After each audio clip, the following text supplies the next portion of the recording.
moon, get your ticket now. Everybody line up, get your tickets, we're going to. Did you buy the tip? Yeah. Do you like rocket ships? Oh, what a yeah. You wanna try this shit? Yeah. We got everything you need, you better buy some bitty now. Everybody, long the Ponzi. Everybody, long the Ponzi. Everybody, love the Ponzi ride. Never short it. Bitcoin's back, alright. Alrighty, indeed. Welcome to SirToshi's Bitcoin Chart Show. This is the Bitcoin forecast, the strength of the system, the health of the network, where we find out what's up with what is going down. Today's date is Friday, the 18th of June, 2021. Let's just get on with it. Here we go. Rock and roll, even. There we go. Right, so we've got Coolcoin BTC. Looks like it's got 98.2% of the hash rate. But Samson Mao, Chief Strategy Officer of Blockstream, what can you tell us about Coolcoin BTC? Yeah, Blockstream controls it. That's right, which means it has a fundamental value of absolutely zero ever since they implemented SegWit on the 24th of August 2017. What have you got to say about that, Max? All right. Is that it? Not surprised, really. And why do we call Bcrash, Roger? Can you tell us? And we're going to really spread Bitcoin Crash across the entire country here in Antigua. Yeah, good luck with that, Roger. You buffoon. And here we've got Bitcoin. Look at that. Oh, look at the transactions and the block size. Absolutely romping away with it. So CSW, the man himself, the guy who created Bitcoin, can you tell us your incentives behind creating Bitcoin and why you're developing the network so much to put all these transactions, data volume and block size on chain? I want Bitcoin not to go up to 10,000 or 100,000. I want it to be worth millions per Bitcoin. Wow. Wasn't expecting that. That sounds pretty good, mate. That's it. And that's what we spend money for. Very simple. Excellent. Excellent. Cheers for that, Craig. Right, so we've got hash rate 0.4%, network nodes 1.7, transactions, look at that, 48.4.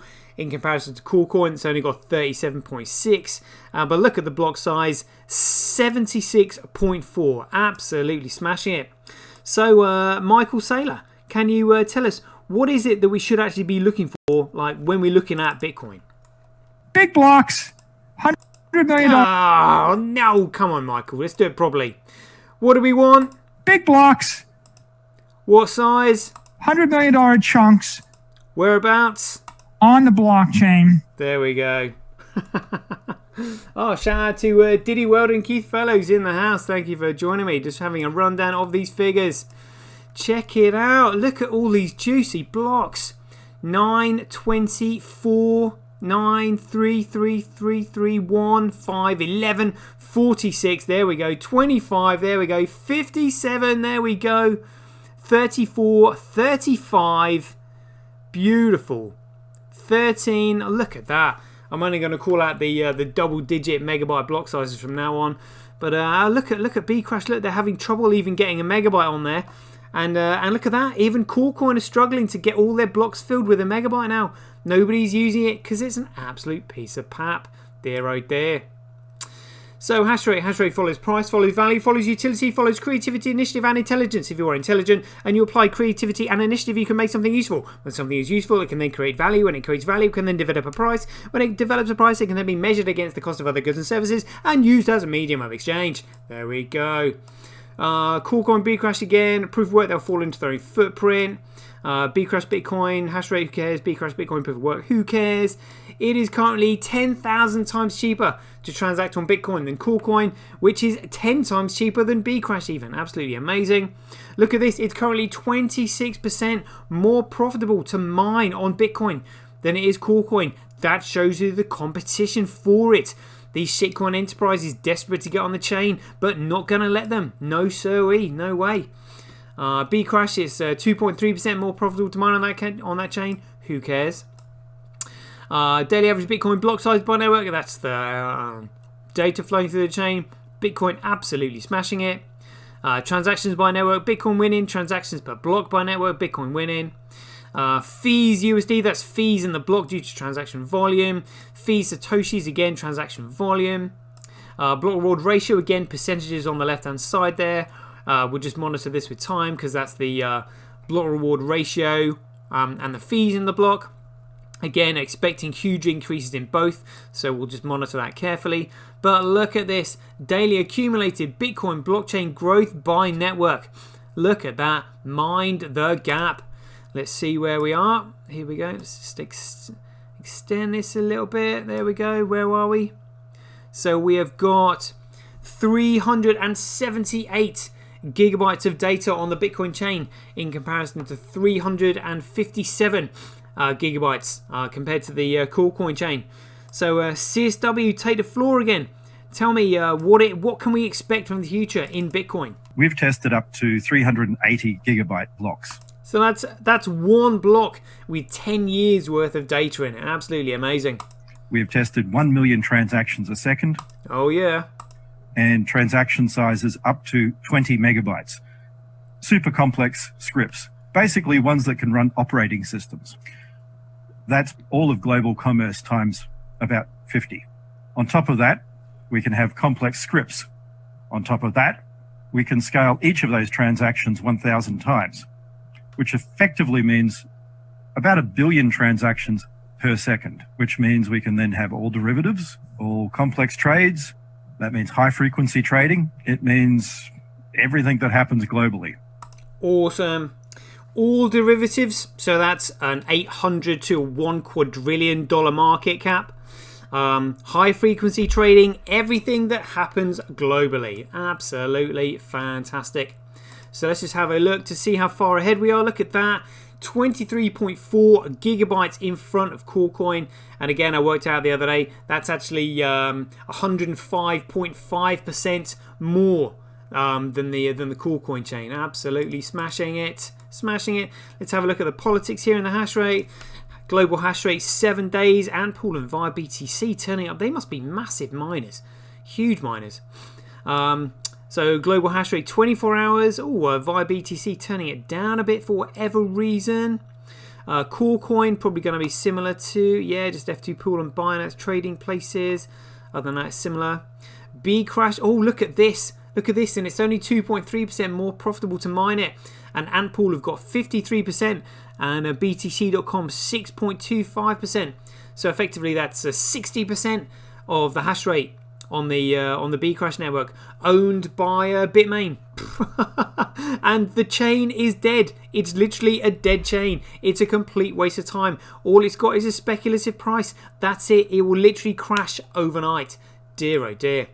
But in the meantime, let's have a look at the utility chain. This is Bitcoin. Look at that. Tau squeezing up the hash rate there. Squeezing via BTC and BTC.com as much as they can. This looks great, but good to see Matterpool and SV Pool still hanging in there. Great stuff, great stuff. People often ask me, they're just like, what's the significance of this? Well, this is the only chain that has got any fundamental value. It's the only truly decentralized, which is public, permissionless network. All the others are centrally controlled, and they just don't understand how. Well, it's because the chain of signatures is what holds everybody accountable. And plus the fact that's why we have patents on the chain, because it's the public chain that is open to the public. If we have these private blockchains putting patents on there, it means that the public can't use them. Whereas this is the public blockchain. I love what I'm seeing here. It looks amazing. But the reason we're squeezing them off the chain is because these shitcoin enterprises don't understand Bitcoin. The only thing they understand is price manipulation, which is what we'll have a quick look at now. Come on, they're going to be about 90% short anyway. Look at this. So starting off at 91%, and we're now at 90%. Dear oh dear, shitcoin and shit for brains. Let's have a look at the Bitcoin blockchain working live in front of our very eyes. Check it out. So for any newbies watching this, we've got the transaction per second rate in the top right hand corner. The vertical rectangular blocks moving across the screen are the transactions being recognized by the mining nodes on the network. Once they're recognized by the mining nodes, which is instantly because it's a small world mandala network, they're then thrown into the memory pool, which is where they're computed for by the miners and payment processors in order to create a block, put the transaction within a block, and then place the block on the blockchain, which is when they're rewarded with the Coinbase data, otherwise known as the block reward, otherwise known as freshly minted Bitcoin. And we're just going to let Laura Shin explain the significance of that. Here we go. Take the floor, shitcoin Shin. So, as you mentioned, at a certain point when the block reward stops, there will be a transition where miners will be compensated in transaction fees, not in the block reward. And the current amount that they earn is from fees is about 9% of the block reward. And so we'd have to see transaction fees 11x by roughly 2140, which is when the new Bitcoins will stop being minted. But I just wondered, if we don't see an increase in the amount of transactions that can happen at layer one, because the number of layer one transactions is limited.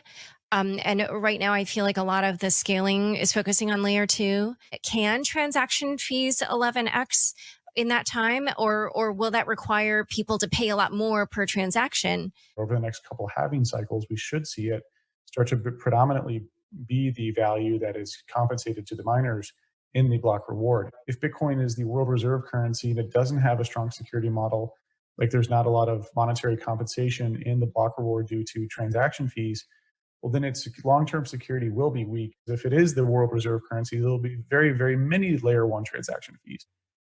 Okay, yeah. So it sounds like you think it is possible that the amount in transaction fees will maybe not be enough on layer one to replace the block reward when the time comes. Absolutely, it won't be enough to replace the block reward when the time comes, because the block size is purposely restricted to 1 megabyte, which means they can only do 7 transactions per second if all the stars align. It's absolutely ridiculous. Do you honestly think that 7 transactions a second is going to service all of this law, which is basically the network of the new global financial system? Honestly, 7 transactions a second. What a joke. Let's have a BitInfo chart. So as you can see here, where are we now? 11.7. That's all right. But considering these two coins are utter shit coins, that means that basically we've got the biggest volume of genuine transactions. Well, they're all shit coins anyway. But let's just have a listen to the Chief Technical Officer of XRP Ripple explaining that XRP is an absolute load of crap. The XRP is a digital asset. It's censorship resistant. It's publicly traded. It trades on the XRP ledger. Ripple does not own or control the XRP ledger in any way. Bullshit, bullshit, bullshit. So how did Ripple then get all the XRP that it has? It has about half the supply. So just how did that particular transaction happen? So the way its design works is when the ledger first began operation, the 100 billion XRP, all that will ever exist, were sort of up for grabs. And lots of people grabbed XRP out of that system, but it just so happens that obviously, just like early miners mined, huge amounts of Bitcoin before the public knew about it or was using it, early XRP users grabbed large amounts of that pool of XRP. And so the people who developed the ledger wound up with, the vast majority of it. Yeah, and that sounds fair, because they were equally allowed to grab it. What a joke. Now let's listen to the developers of Ethereum admit that it can't scale for sure. It scales somewhat. Oh, is that right then? Because it scales somewhat, it hardly scales at all. Plans or initial we knew it wasn't going to be scalable for sure. Is what it should be. Dear oh dear. Let's have a look at transactions, just because I love this, and for any newbies might be impressed by this. 3 years on the log curve. Look at that. That is Bitcoin when it got its protocol back under a new ticker symbol, but it slipped out from underneath the fingers of these nefarious entities who want to stop it from working and want to basically criminalize it. This is the genuine Bitcoin. Love it. Scaling test network, just checking these figures here. Yeah, we'll just move on quickly. And we got Shadows here. Check it out. Take the floor, Shadows, explaining Terranode. We have run this across all 10 nodes, and I have actually seen volumes in excess of 100,000 per second. I wasn't quite brave enough to try that one today, live on stage. But there we have a real-life example of a Terranodes that is able to scale. If I had more time, I would show you one that's actually running at a steady-state capacity and show that it actually can continue for a long period of time without any problems. Beautiful. Now the disclaimer. For reference, we don't think that the Bitcoin SV software would be able to handle a validation rate like that at this point in time. Oh, and let's listen to the time frame. By the end of this month, we're hoping to actually have alpha versions of Terranode listening on the mainnet. They won't be trying to produce blocks. They'll just be listening and processing peer-to-peer messages. We'll also build, we have built scale testnets, global scale testnets for the Terranode specifically. We can't do this on the scaling testnet because we'll crush it. Oh, get in there, Steve. Because we have proven that Terranode can scale, we've proven what Satoshi always said about Bitcoin. Bitcoin can and does scale. Thank you very much. Beautiful, absolutely beautiful. Trends.cash. Whoa, look at TDXP app. That is insane. That is insane. Oh my goodness me. No wonder Gravity are trying to jump on the gravy train there. You know, sticking their snouts in the trough, wanting some of that money being spent. Jeepers, jeepers, look at that. But apps ranking by performed actions, still crypto fights, or 20% of those. Router SV now testing and all that, great stuff. Loving that, loving that. Crypto Quant, yeah, look, all exchanges been cashing out all this time. Shitcoiners have no idea, which has caused a spike in the price and a massive bubble. What's on chain? The BSV Explorer estimated next block size 27 megabytes. Mempool usage 28 megabytes. Look at the transactions that were coming in. Absolutely fantastic. Let's have a look at the memory pool. So this is what a memory pool is meant to look like. Data comes in, then it gets cleared. Data comes in, then it gets cleared. What it's not meant to look like is CoreCoin. Look at that. That just looks absolutely horrendous. All over the shop because they purposely restricted it so that people can't use it, which we will look at right now. Here we go. Look at this. Status. What's this? Anyway, haven't got time to wait. Let's have a quick listen to Adam Back and his thoughts on a payment network. So, fee estimation in some cases is quite bad. If you're paying a friend, you can probably afford to wait 4 hours and not pay a priority fee. Oh, shut up, you absolute moron. Now let's have a listen to Vitalik negging about the fact that BTC used to have a 5 cents median transaction fee. The Internet of Money should not cost 5 cents a transaction. It's kind of absurd. It is, Vitalik. So why is it that your Internet of Money has a median transaction fee of 78 cents? It's absolutely ridiculous. Let's have a look at our own shit show. Look at this. What do we know about excessive money printing and where does it lead? What's it caused by? Statistical analysis has found that every time an empire begins to near its own demise, you'll find that its currency will be debased. Yeah, it's not looking good. So knowing that Bitcoin is the only thing that can save us, how are we feeling about it, CoinGecko? 67%. God, get on there. Need to upvote that. Morning run. Look at that trade volume, only $421. Good. Stay away from the shit show, people. Move fast and break stuff does not mean breaking the law. Let's have a look at the depth chart. Whoa, look at this. 7 million asks versus 8.2 million bids. Those numbers are actually increasing. Wow. Wow, that's actually quite interesting, that. Right, Bitfinex, come on. Oh, here we go. Oh, and it's down against the US dollar today. Never mind. Imagine, look, picking up Bitcoin for $160. Insane. Let's have a look at CoreCoin. So we know this one has got no fundamental value whatsoever. It's an absolute pile of garbage. Is it worth looking at? Is Bitfinex actually going to show us? Hey, oh, it's going down against the dollar. Oh, yeah. Right, let's have a look at Bitcoin versus CoreCoin then.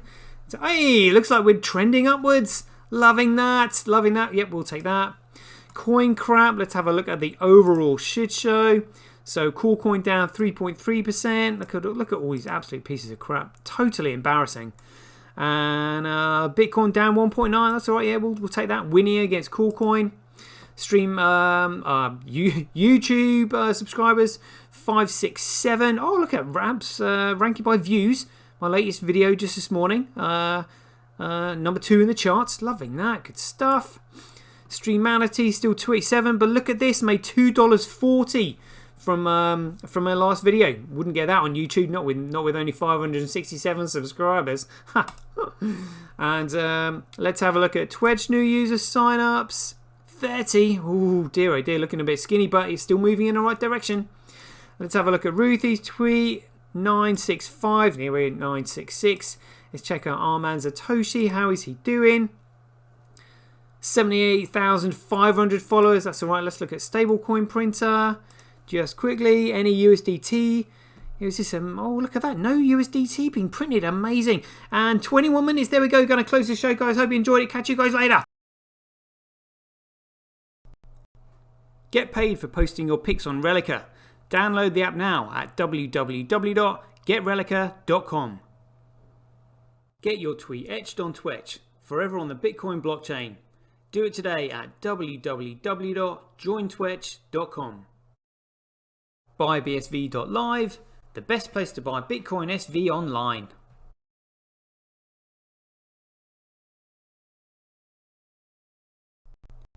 Support independent content creators on micropayment platforms such as Streamanity, Twitch and Relica. We should profit from our data, not the large corporations who track, monitor and sell it. If you enjoy the Bitcoin content that I produce, please support me by heading over to www.sirtoshi.tv, where you can keep up to date with all the latest news, gossip and content as it's created. Thanks very much. To get started in Bitcoin, go to freebsv.com, where you can claim your free Bitcoin. Then head over to Twitter and follow @IamSirToshi, where you can take part in his very generous and world famous free giveaways. The future of advertising meets the power of Bitcoin at Tonic Pow. Get paid for posting advertising campaigns to your social media profiles. Go to www.tonicpowads.com.